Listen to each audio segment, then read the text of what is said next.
m'appelle Cédric Coderlier. J'ai une bonne trentaine d'années, une petite trentaine d'années. Je travaille depuis une dizaine d'années dans le digital. J'ai travaillé du côté agence et j'ai travaillé du côté annonceur chez Danone et chez Accor. Et puis j'ai eu la chance de travailler, de monter mon agence digitale aussi et de faire le parcours un peu de ces agences digitales qui grandissent, qui sont absorbées par des plus grands groupes de communication. Et aujourd'hui, après toutes ces aventures-là, j'ai créé une petite structure qui s'appelle Mountain View. Et le nom n'est pas innocent parce que le but, c'est d'avoir une vision un peu globale pour les marques. Donc aujourd'hui, on travaille principalement pour des gros acteurs FMCG.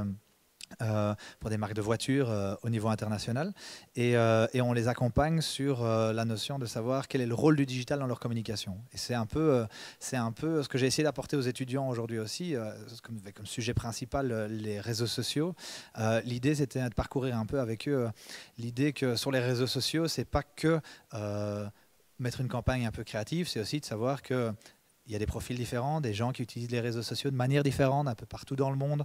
Comment est-ce qu'ils l'utilisent, sur quels moyens, sur le PC, sur la tablette, sur le mobile, à quel moment de la journée, qu'est-ce qu'ils attendent d'un réseau social et donc qu'est-ce qu'ils attendent d'une marque qui est présente sur un réseau social. Et donc, essayer de relier ça avec une idée créative qu'ils auront, maintenant ou à terme.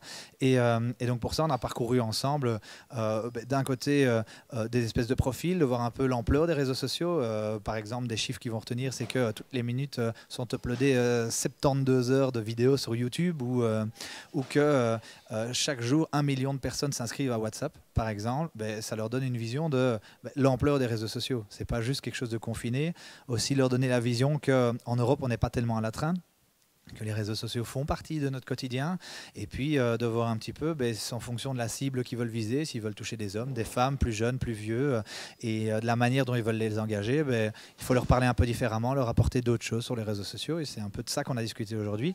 Et l'idée, c'est que on les a briefés aujourd'hui sur certaines marques, et demain, on va essayer avec eux de créer une approche sur les réseaux sociaux, spécifique ou pas, en fonction des marques, et ils vont présenter un peu leur vision de qu'est-ce qu'ils veulent apporter aux gens et pour quelles raisons les gens devraient devenir fans d'une marque ou d'une autre sur les réseaux sociaux et qu'est-ce que la marque va en retirer d'une certaine manière.